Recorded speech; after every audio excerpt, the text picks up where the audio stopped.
Hey everyone, so I've been getting a ton of questions about the potential use of molecular hydrogen for the COVID-19.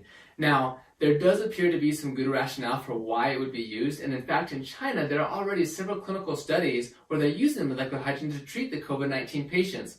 According to some of the researchers, the preliminary data is really quite promising, in so much that at least one governmental organization is now recommending the use of molecular hydrogen for these patients.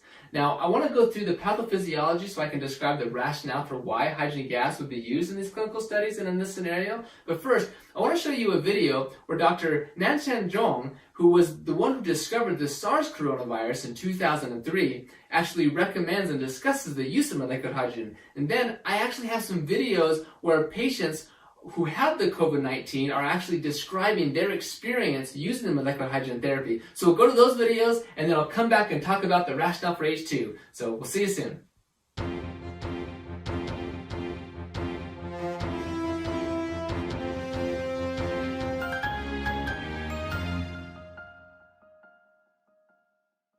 We just finished some of the data from 3 hospitals.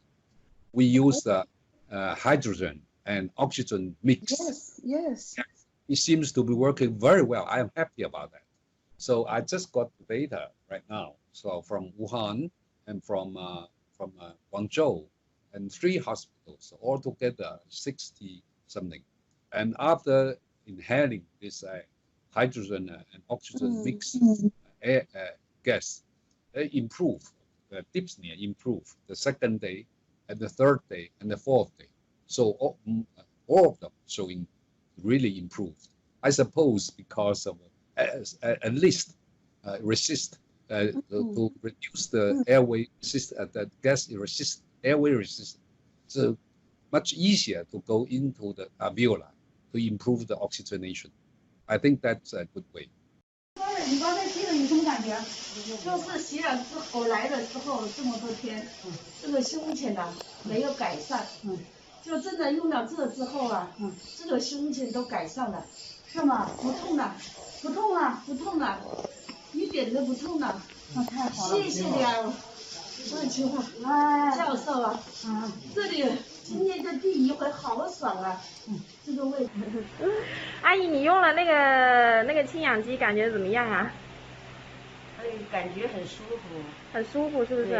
没有什么不好的感觉。有没有说觉得胸口就是吸了之后感觉很顺畅啊，或者是吸气的时候觉得就是很顺一点感觉？对，原来一深呼吸呢，就会咳嗽，但是用了这个以后呢，咳嗽啊，基本上没有了。就是深呼吸的时候都不会咳嗽。好。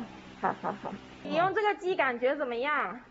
用这个机感觉还可以。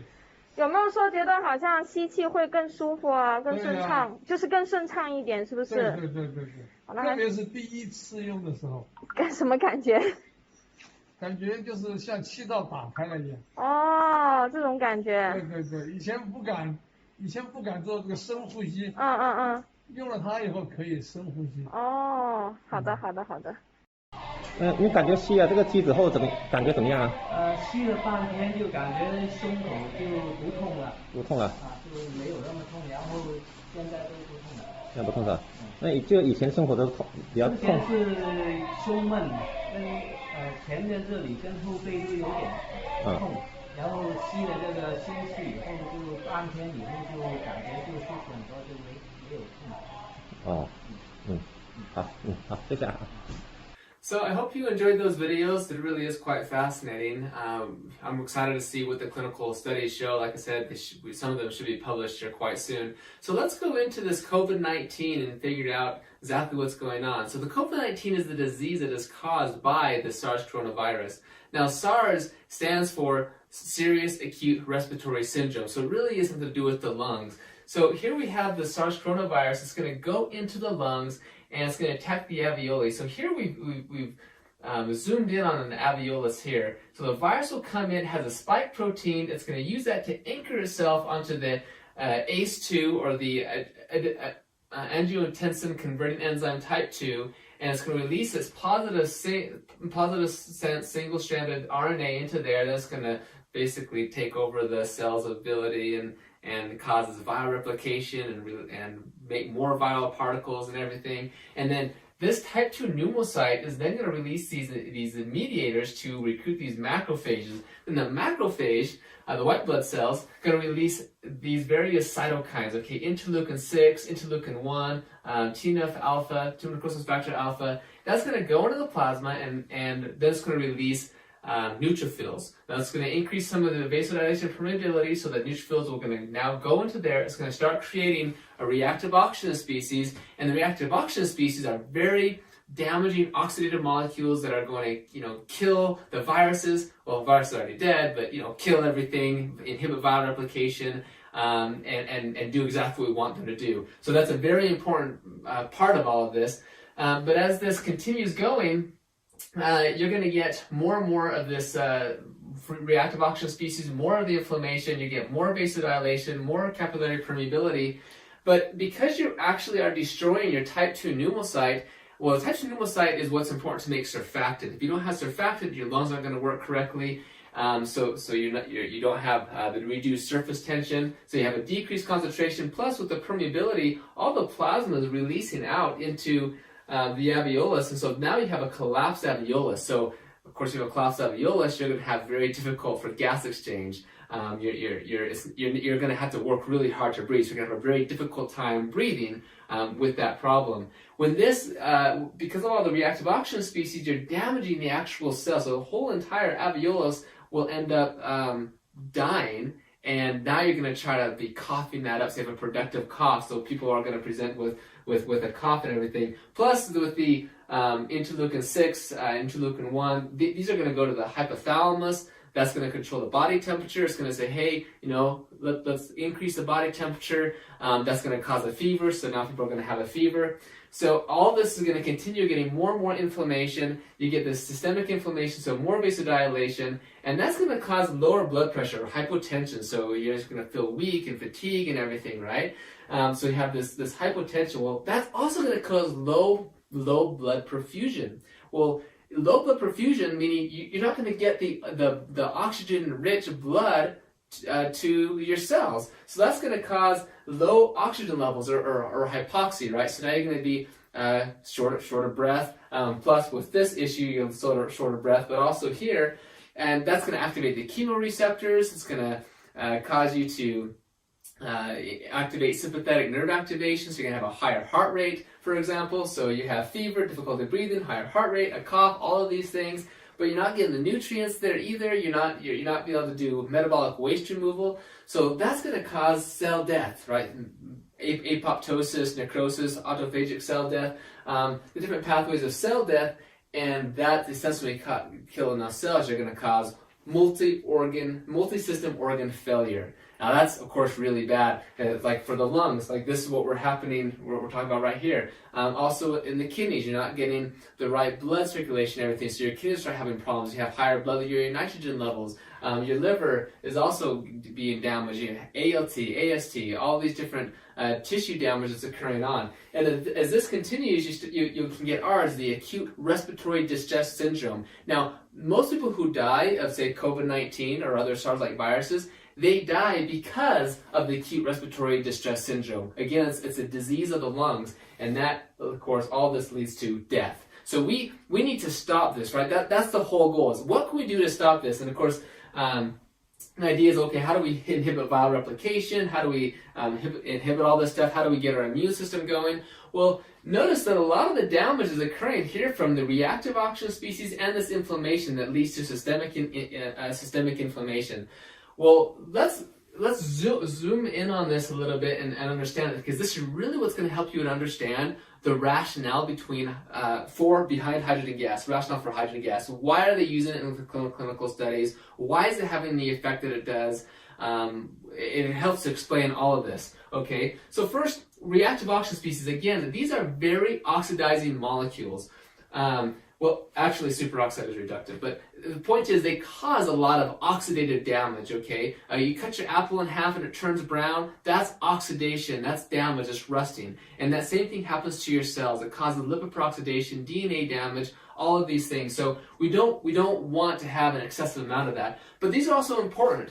These neutrophils, they produce these reactive oxygen species. They express these NOx enzymes, or NADPH oxidase enzymes. And it takes oxygen, normal oxygen, and converts it to the radical superoxide. The mitochondria, electron transport chain, also produces as a source for superoxide production. This is also very important. Superoxide is what is, again, killing the pathogens, killing all the bad stuff, and helping you. So you really want superoxide. You just don't want too much of it. It's got to be regulated, right?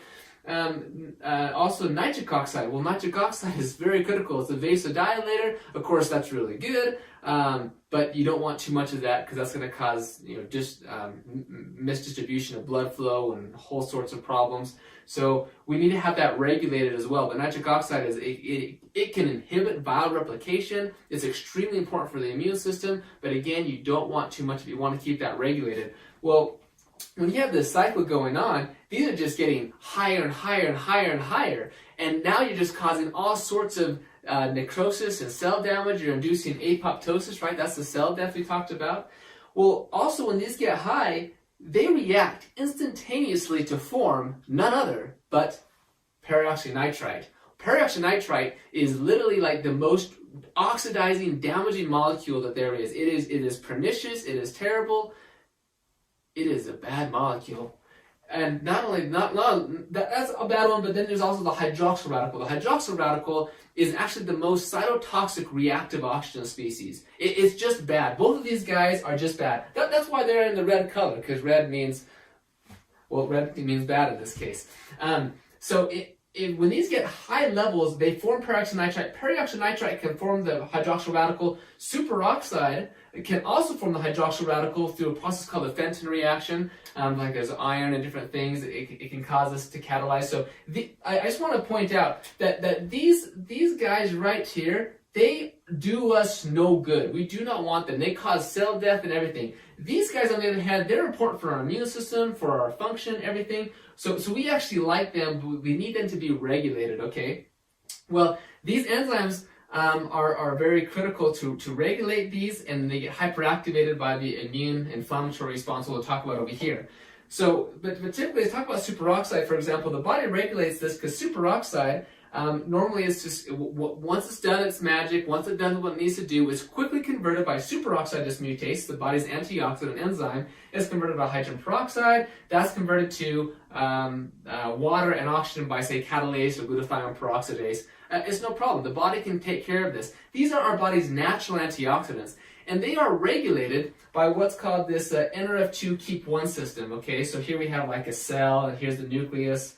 Okay, look, here's your mitochondria. Okay, but what can happen is the NRF2 keep 1 is a transcription factor that when it gets activated, check this out. When NRF2 keep 1 gets activated, it goes into the nucleus and binds to the ARE, the antioxidant response element, or ERE, the electrified response element. But here it binds and induces the translation, transcription, production of the body's natural antioxidants, like your glutathione, your catalase, your superoxide dismutase, your glutathione peroxidase. In fact, NRF2 regulates over 200 different cytoprotective proteins and enzymes. Okay, this is the phase 2 enzymes, detoxification and antioxidation. It's all right here with the NRF2 keep 1 system. Well, when you have an attack like this, all your superoxide dismutase, your catalase, all this stuff that's going to control everything is like totally depleted. It gets gone, and that's why you're getting it gets gone. That's funny. You get such a depletion going on here that you're quickly going to have necrosis and apoptosis, cell death, and everything. So that's why NRF2 is so important. Well, look what happens here. So now let's talk about hydrogen a little bit. Molecular hydrogen actually has the ability to activate the NRF2 keep 1 pathway.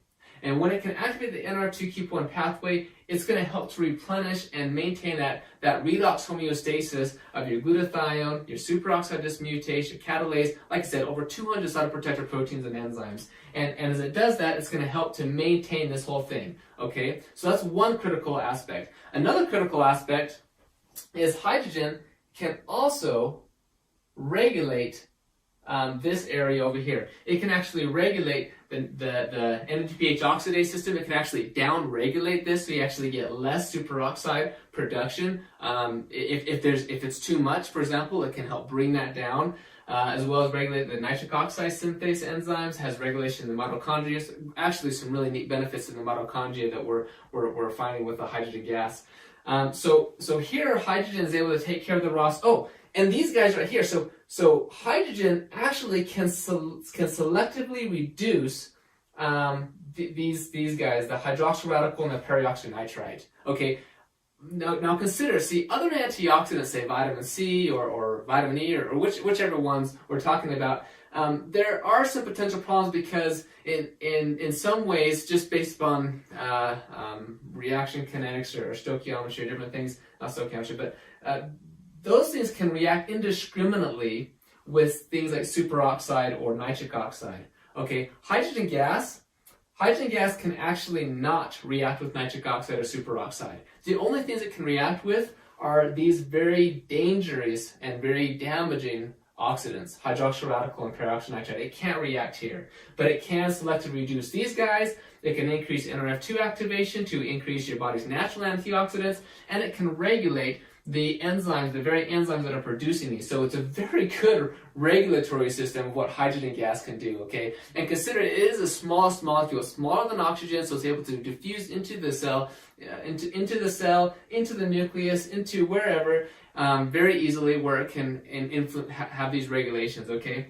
Okay, so now let's go to the inflammation, okay? During this process, we get what's called the cytokine storm. That's when we have just this huge upregulation of all these cytokines, and we have tons of problems going on here, okay?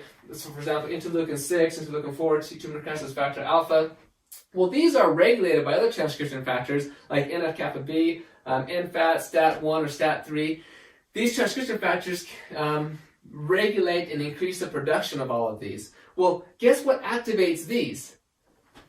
Reactive oxygen species, okay? Well, reactive oxygen species activate these guys, and guess what these guys can produce? Well, if you guess reactive oxygen species, you go to the head of the class. Because that's right. All of this is this whole cycle. And you can see it's a vicious cycle. It just keeps on getting worse and worse and worse until you get more cell death, which results in multi-system organ failure, which results in, well, eventually death. If we don't stop this, we have to stop this cycle. So hydrogen gas over here, we've actually demonstrated that hydrogen has an inhibitory role or a regulatory role in regulating these guys, which are going to regulate the actual inflammatory cytokines. So we've actually done several studies showing, we and as well as many other colleagues and researchers, and many papers have demonstrated that hydrogen has a great anti-inflammatory effects, decreasing interleukin 6. Okay, that's a very potent pro-inflammatory cytokine. So hydrogen can regulate NF-κB, NFAT. It's going to decrease these cytokines. And we're seeing in the research that hydrogen can therefore decrease, for example, lipopolysaccharide-induced hypotension, decreasing some of these other symptomology here because it's decreasing this inflammation, it's decreasing the oxidative damage, the oxidative stress that's going on. So, so to sum it all up together, this is how the virus progresses, leading to reactive oxygen species and inflammation. That's going to cause all the way to cell death, multi-system organ failure, and eventually, potentially death, right? And hydrogen gas, being a very simple, small molecule, we're showing it can help to regulate the redox status of the cell by selectively reducing the very bad guys, help to regulate and improve the NRF2 keep 1 pathway to maintain our body's redox homeostasis, and also has regulatory effects with the inflammation to lower chronic, harmful systemic inflammation. And it's by regulating everything and not just decreasing it or inhibiting it or something, because that's not what we want to do. We need all of these things. This is our immune system. We don't want to just get rid of it. Yes, it is what is killing us, but it is also very important that we have so that we can get better. So that is kind of that is the idea between hydrogen gas and its rationale for COVID-19. So anyway, I hope this made sense. I hope you're able to learn something from this, and